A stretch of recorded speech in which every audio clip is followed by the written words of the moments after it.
मैं परमेश्वर का धन्यवाद देता हूँ। प्रभु ने एक बार फिर हम प्रत्येक को इकट्ठा होने का एक मौका दिया। आइए हम प्रार्थना कर हम शुरू करते हैं। हमारे स्वर्गीय पिता प्रभु जी, हम आपको धन्यवाद देते हैं पिता। अभी तक आपने संभाला प्रभु, आपके हर एक भलाइयों के लिए धन्यवाद देते हैं प्रभु जी। आपके चरणों में जब आपके वचन को हम सीखने के लिए जा रहे हैं प्रभु, समझने के लिए हम एक एक को सहायता कर, आपकी उपस्थिति, आपकी अगुवाई हम चाहते हैं। आइए कि सब बात को हम आपके हाथ में सौंपते हैं। सराध और महिमा केवल हम आपको देते हैं। प्रार्थना प्रभु यीशु मसीह के नाम से हम मांगते हैं, आमीन। यहाँ पर हम लोग आज जिस सीरीज में हम लोग जिस विषय को हम लोग सीखने के लिए जा रहे हैं, विशेष रूप से नए विश्वासियों के लिए है और बहुत संक्षिप्त में, ज़्यादा डिटेल में नहीं है। छोटे छोटे क्लासेस इस सीरीज़ में होंगे जो कि नए विश्वासियों के लिए है ना। ये क्लासेस डिटेल में नहीं, शॉर्ट में, सिर्फ और सिर्फ नए विश्वासियों के लिए। तो आज जिस विषय को हम लोग सीखने के लिए जा रहे हैं वो है कि हम किस प्रकार जान सकते हैं कि परमेश्वर का वचन सच्चा है। आपको मालूम है बाइबल में परमेश्वर के अलग अलग नाम दिए गए हैं जिसके द्वारा हम परमेश्वर को, उसके स्वभाव, उसके काम को हम पहचान पाते हैं।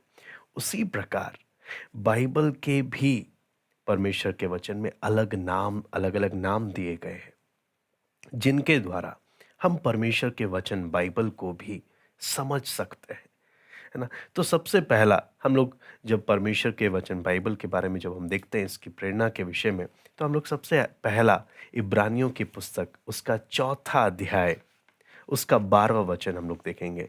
इब्रानियों की पुस्तक उसका चौथा अध्याय उसका 12वां वचन।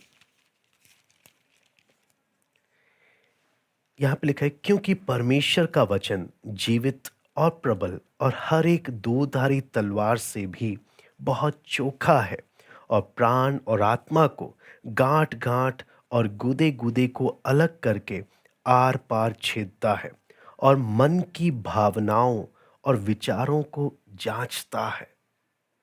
यहाँ पर आप देखें बाइबल का जो नाम दिया गया है वो लिखा है, ये परमेश्वर का वचन है। आपको मालूम है, जब हम बाइबल को, हम परमेश्वर का वचन बोलते हैं, ये खुद हम अपने से नहीं बोल रहे, बल्कि इसमें एक स्वयं लिखा है, ये परमेश्वर का वचन है। ये कोई मनुष्य का पुस्तक नहीं है जिसमें मनुष्य के विचार, है ना, उसकी अपनी सोच, उसकी अपनी कल्पनाएं इसमें नहीं लिखी हैं, बल्कि ये परमेश्वर का वचन है और इसका लिखने वाला स्वयं परमेश्वर है। इसलिए हमने पहले इसका पहला नाम, है ना, इसके कई नाम हैं लेकिन हम कुछ गिने चुने नामों के बारे में आज हम देखेंगे, जिसमें सबसे पहला हमने देखा इसका नाम है परमेश्वर का वचन।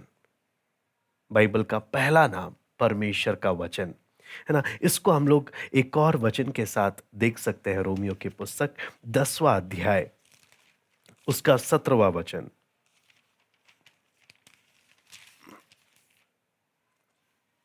अतः विश्वास सुनने से और सुनना मसीह के वचन से होता है। यहाँ पे भी लिखा है इसका नाम, है ना, परमेश्वर का वचन या मसीह का वचन, है ना। प्रभु यीशु की बातें हम इसमें पाते हैं, इसलिए ये मसीह का वचन भी कहलाता है। ये परमेश्वर का वचन, है ना। वो उसके बाद अगला नाम इसका बाइबल का जो हम परमेश्वर के वचन में देखते हैं, दूसरा तिमुथियुस दूसरा अध्याय उसका 15वां वचन में हम देखेंगे। दूसरा तिमुथियुस दूसरा अध्याय उसका 15वां वचन।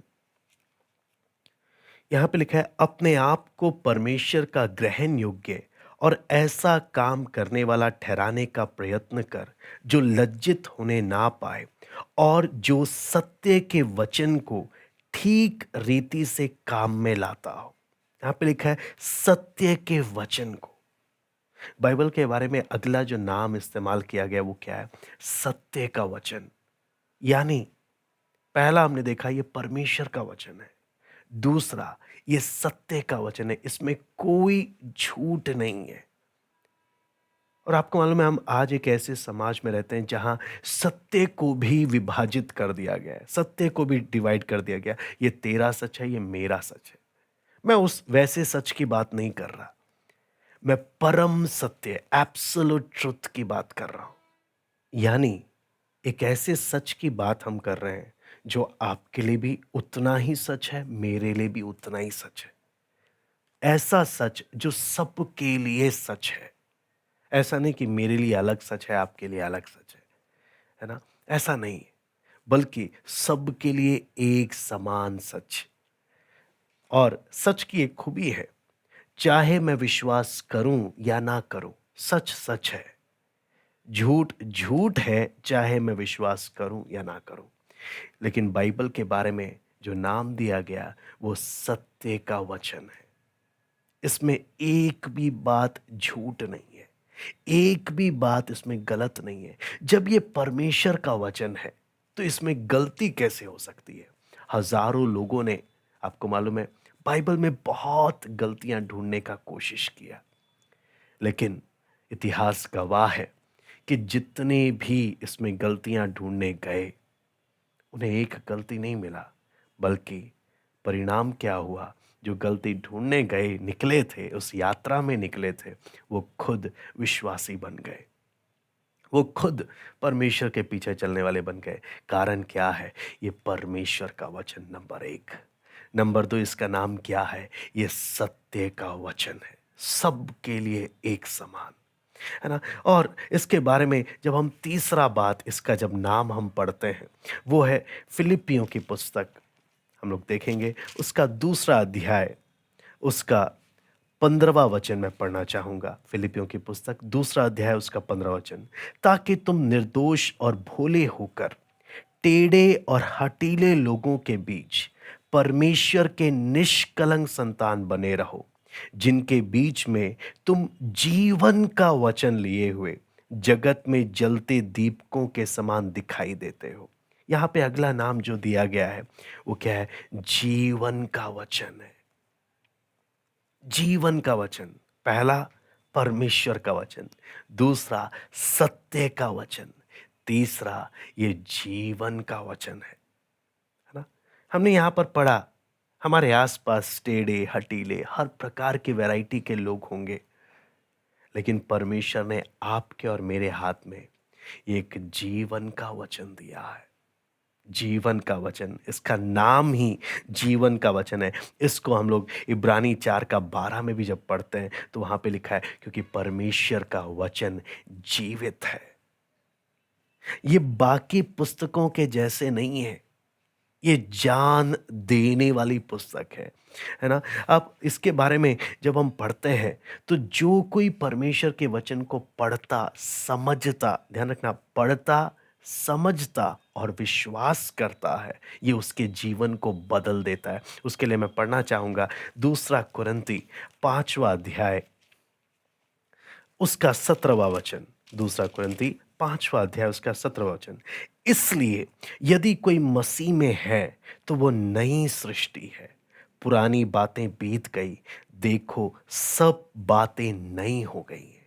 एक नया इंसान बनाने की ताकत रखता है ये जीवन का वचन, है ना? इसलिए यूहन्ना 6 अध्याय उसका 47 में भी जब हम पढ़ते हैं तो वहां पे भी लिखा है, जो कोई इस वचन के प्रभु यीशु मसीह पर विश्वास करता है उसे वो जीवन देता है ना? उसे अनंत जीवन वो देता है। और आखिरी, मैं आज ज्यादा आपको डिटेल में मैं नहीं जा रहा, कुछ बातें। चौथी बात जो हम इसमें देखते हैं, इसका अगला नाम रोमियो की पुस्तक 1 अध्याय उसका 2 वचन। जिसकी उसने पहले ही से अपने भविष्यद्वक्ताओं के द्वारा पवित्र शास्त्र में, है ना, यहां पे लिखा है पवित्र शास्त्र।